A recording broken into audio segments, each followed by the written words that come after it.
শুভ সকাল বন্ধুরা। আজ হলো 18 মে, 3 জ্যৈষ্ঠ সোমবার। আজকের সকালের বিশেষ বিশেষ খবর হলো মামলার জট কমাতে সুপ্রিম কোর্টে বাড়ল বিচারপতির সংখ্যা, মন্ত্রিসভার সিদ্ধান্তে শিলমোহর রাষ্ট্রপতির। 4 জন বেড়ে প্রধান বিচারপতিকে নিয়ে মোট সংখ্যা হলো 38। বেদখল মুক্ত হবে 1250 বর্গ কিলোমিটারের বেশি জমি। এনডিএ 3.0 অঙ্গীকার ফের স্পষ্ট করলেন হিমন্ত বিশ্ব শর্মা। রাজধানী এক্সপ্রেসে ভয়াবহ অগ্নিকাণ্ড, অল্পে রক্ষা শতাধিক যাত্রীর। বিধানসভায় ইউসিসি ইস্যুতে সরব হবে এআইইউডিএফ, নতুন নাগরিকত্ব সমীক্ষারও বিরোধিতা। দেশের একাধিক রাজ্যে জনগণনা শুরু, মোবাইল অ্যাপেও তথ্য দিচ্ছেন নাগরিকরা। নদী গর্ভে তলিয়ে যাচ্ছে একাধিক সড়ক সেতু, রাজদ্বীপকে নিয়ে যৌথ পরিদর্শন জল সম্পদ পূর্ত বিভাগের। রংপুর শিমুলতলার ভাঙ্গন মাথা ব্যথার কারণ, মন্তব্য স্থানীয়দের। ধরকুনায় লঙ্গাই নদীর ভয়াবহ ভাঙ্গন পরিদর্শন নবনির্বাচিত বিধায়ক জাকারিয়ার। বড় ব্যবধানে জয় আমাকে আরও বেশি দায়িত্বশীল করে তুলেছে, বললেন হাইলাকান্দির নবনির্বাচিত বিধায়ক মিলন। নাচ গান সংবর্ধনায় নবনিযুক্ত বিধায়ককে বরণ হাইলাকান্দিতে। এবং সর্বশেষ খবরটি হলো সুনাইয়ে নবনির্বাচিত কংগ্রেস বিধায়ক আমিনুল হক লস্করের বিজয় মিছিল। এবারে শুনুন বিস্তারিত খবর। আসামে সরকারি ও সংরক্ষিত জমি বেদখল মুক্ত করার প্রশ্নে ফের কড়া বার্তা দিলেন মুখ্যমন্ত্রী হিমন্ত বিশ্ব শর্মা।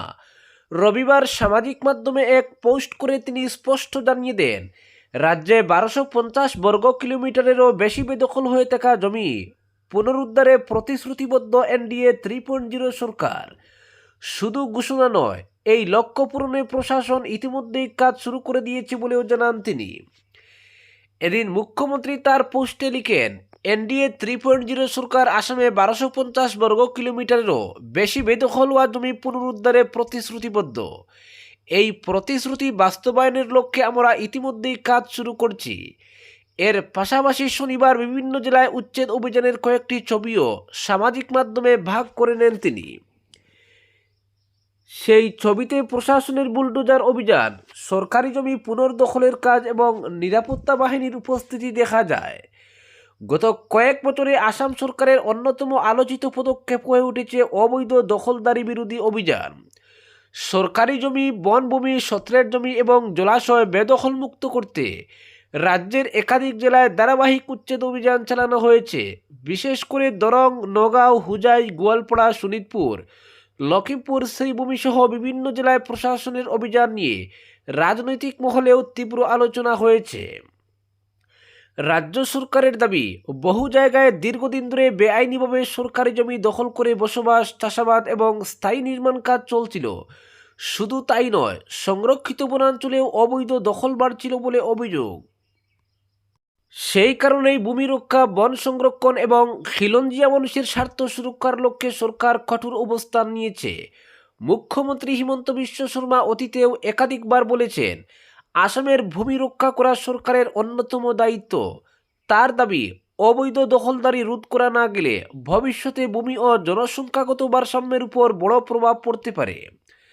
রাজনৈতিক পর্যবেক্ষকদের মতে, ভূমি বেদখল মুক্তকরণকে এনডিএ সরকার শুধু প্রশাসনিক পদক্ষেপ হিসাবেই নয়, বরং রাজনৈতিক ও সামাজিক অগ্রাধিকারের অংশ হিসাবেও তুলে ধরছে।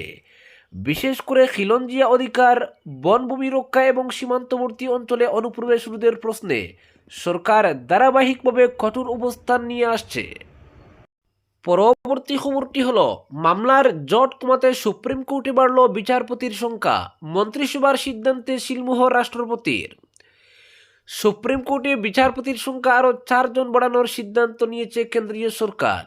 প্রধান বিচারপতিকে বাদ দিয়ে বর্তমানে শীর্ষ আদালতে বিচারপতির সংখ্যা 33, সেটিকে বাড়িয়ে 37 করার প্রস্তাবে অনুমোদন দিয়েছে কেন্দ্রীয় মন্ত্রিসভা।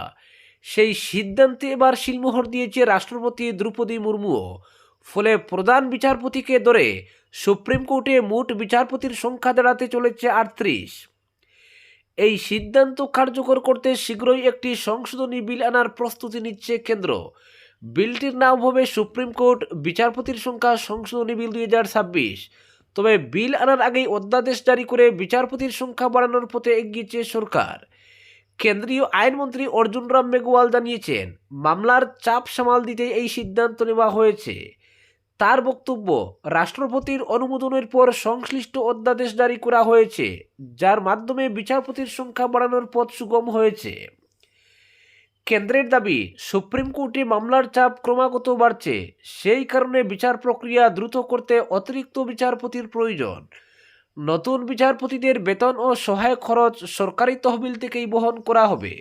সংবিধানের 124(1) অনুচ্ছেদ অনুযায়ী সংসদের অনুমোদনের মাধ্যমে শীর্ষ আদালতের বিচারপতির সংখ্যা পরিবর্তন করা যায়। স্বাধীনতার পর থেকে বিভিন্ন সময়ে ধাপে ধাপে এই সংখ্যা বাড়ানো হয়েছে।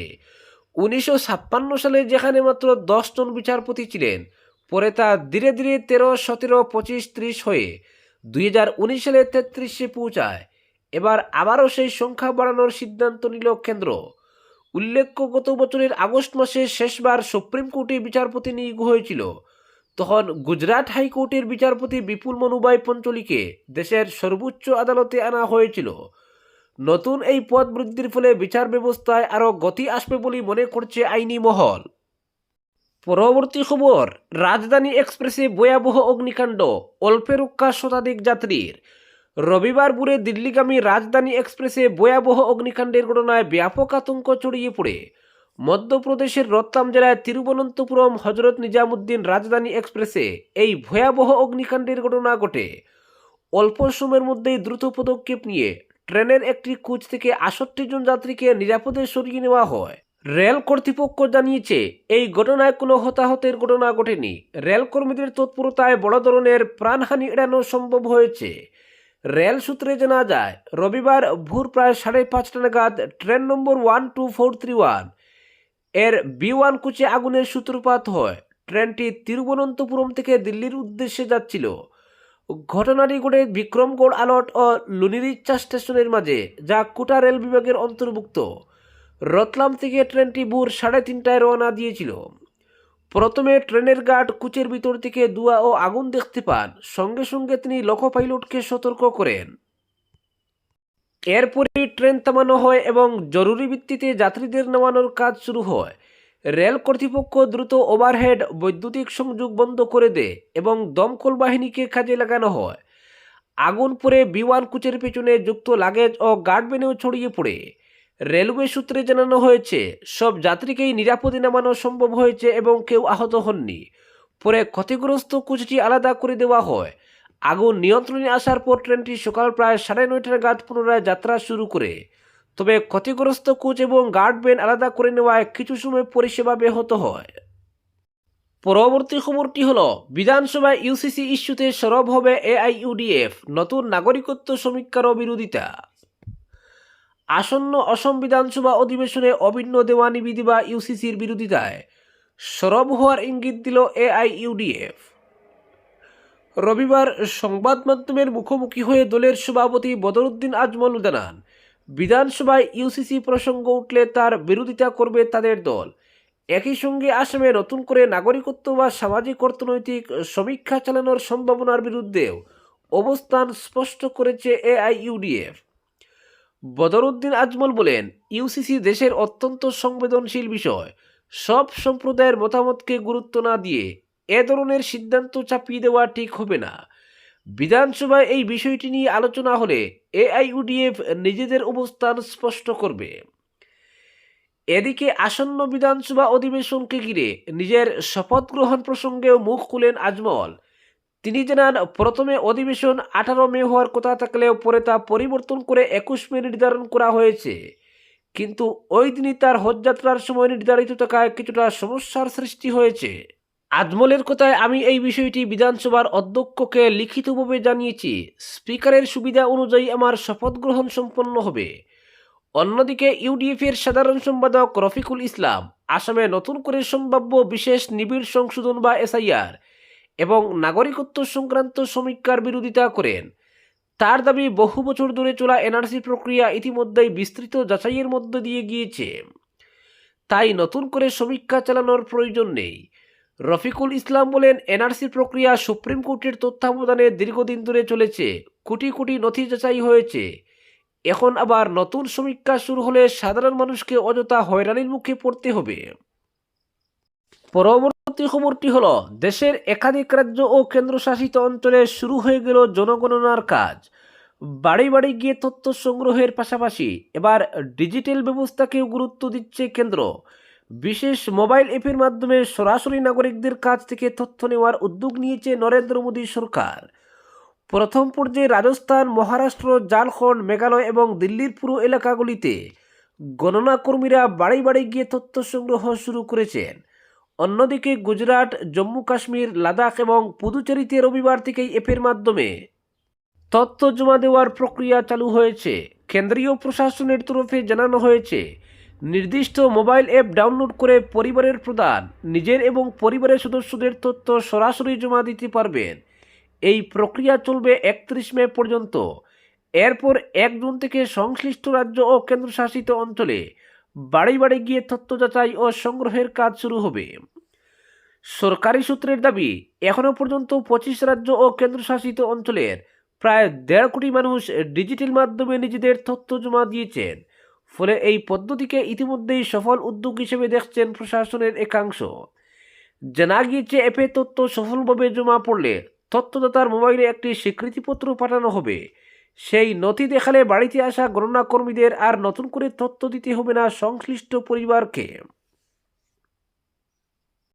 পরবর্তী খবরটি হলো, দরকুনায় লঙ্গাই নদীর ভয়াবহ ভাঙ্গন পরিদর্শন বিধায়ক জাকারিয়ার। উত্তর করিমগঞ্জের দরকুনা গ্রামে লঙ্গাই নদীর ভয়াবহ ভাঙ্গনে চরম আতঙ্ক ও দুর্ভোগের সৃষ্টি হয়েছে। টানা বর্ষণের জেরে নদীর জলস্তর হঠাৎ বেড়ে যাওয়ায় গ্রাম সংলগ্ন এলাকায় শুরু হয়েছে প্রবল ভাঙ্গন।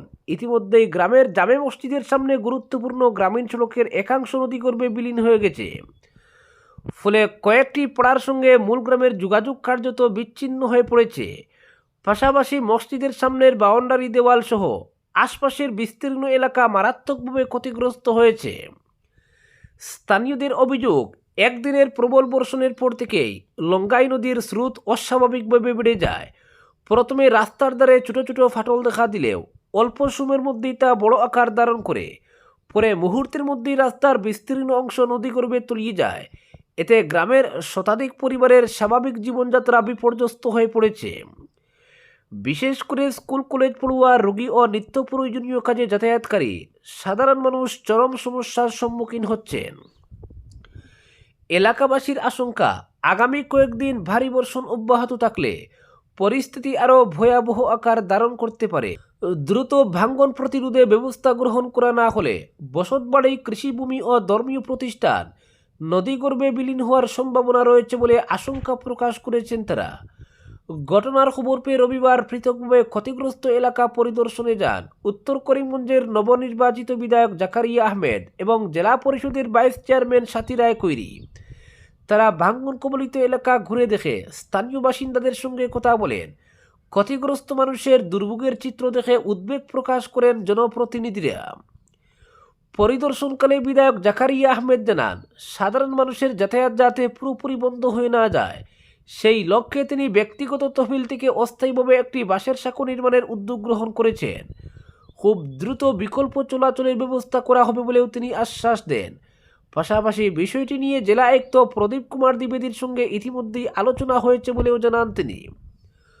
অন্যদিকে জেলা পরিষদের ভাইস চেয়ারম্যান সাথী রায় কৈরি বলেন, ক্ষতিগ্রস্ত মানুষের দুর্ভোগ লাঘবে দ্রুত অস্থায়ী চলাচলের ব্যবস্থা গ্রহণ করা হচ্ছে। পাশাপাশি মুখ্যমন্ত্রীর সঙ্গে আলোচনা করে স্থায়ী সমাধানের উদ্যোগ নেওয়া হবে বলেও তিনি আশ্বাস দেন। পরবর্তী খবরটি হলো, বড় ব্যবধানে জয় আমাকে আরও বেশি দায়িত্বশীল করে তুলেছে বললেন হাইলাকান্দির নবনির্বাচিত বিধায়ক ডক্টর মিলন দাস। নাচ, গান, সংবর্ধনা আর ভুরিভোজের মাধ্যমে ডক্টর মিলন দাসের বিজয়কে উদযাপন করল হাইলাকান্দি বিজেপি। এ উপলক্ষে রবিবার লালার আয়নাখাল সংলগ্ন ব্লক অফিসের খেলার মাঠে গোটা দিনব্যাপী ছিল উৎসবমুখর পরিবেশ। ডক্টর মিলন দাসের বিজয়কে স্মরণীয় করতে হাইলাকান্দি জেলা বিজেপির কার্যকর্তা ও সমর্থকদের উদ্যোগে আয়োজিত হয় মেগা অনুষ্ঠান। দিনব্যাপী আয়োজিত অনুষ্ঠানে ছিল সংবর্ধনা জ্ঞাপন, আলোচনা সভা, প্রীতিভোজ ও সাংস্কৃতিক অনুষ্ঠান। এদিন সকাল থেকেই অনুষ্ঠানস্থলে দলের কর্মী সমর্থকদের দল নামে লালা ব্লক সংলগ্ন জাতীয় সড়কের প্রবেশপথ থেকে অনুষ্ঠানস্থলের মঞ্চ পর্যন্ত দলীয় পতাকা, ব্যানার, ফেস্টুন আর কাটআউটে সাজিয়ে তোলা হয় গোটা এলাকা। সকাল 10টায় প্রবেশপথ থেকে কর্মী সমর্থকরা ব্যান্ড বাজিয়ে শোভাযাত্রা করে অনুষ্ঠানের মুখ্য অতিথি দাসকে মঞ্চে নিয়ে যান। পরে হাইলাকান্দি জেলা বিজেপির সভাপতি কল্যাণ গোস্বামীর পৌরোহিত্যে অনুষ্ঠিত হয় সংবর্ধনা সভা। এতে জেলা বিজেপির পদাধিকারী, বিভিন্ন মোর্চার নেতৃবৃন্দ, মণ্ডল ও বুথ কমিটির কর্মকর্তারা উত্তরীয় পরিয়ে মানপত্র ও স্মারক উপহার দিয়ে নবনির্বাচিত বিধায়ককে শুভেচ্ছা ও অভিনন্দন জ্ঞাপন করেন।